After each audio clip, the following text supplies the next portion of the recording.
അജം ചത്തു ഗജമായി പിറക്കുന്നു, ഗജം ചത്തങ്ങജവുമായിടുന്നു.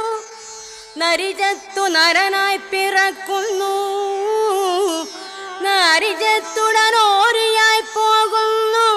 കൃപ കൂടാതെ പീഡിപ്പിച്ചിടുന്ന നൃപൻ ചത്തു കൃമിയായി പിറക്കുന്നു.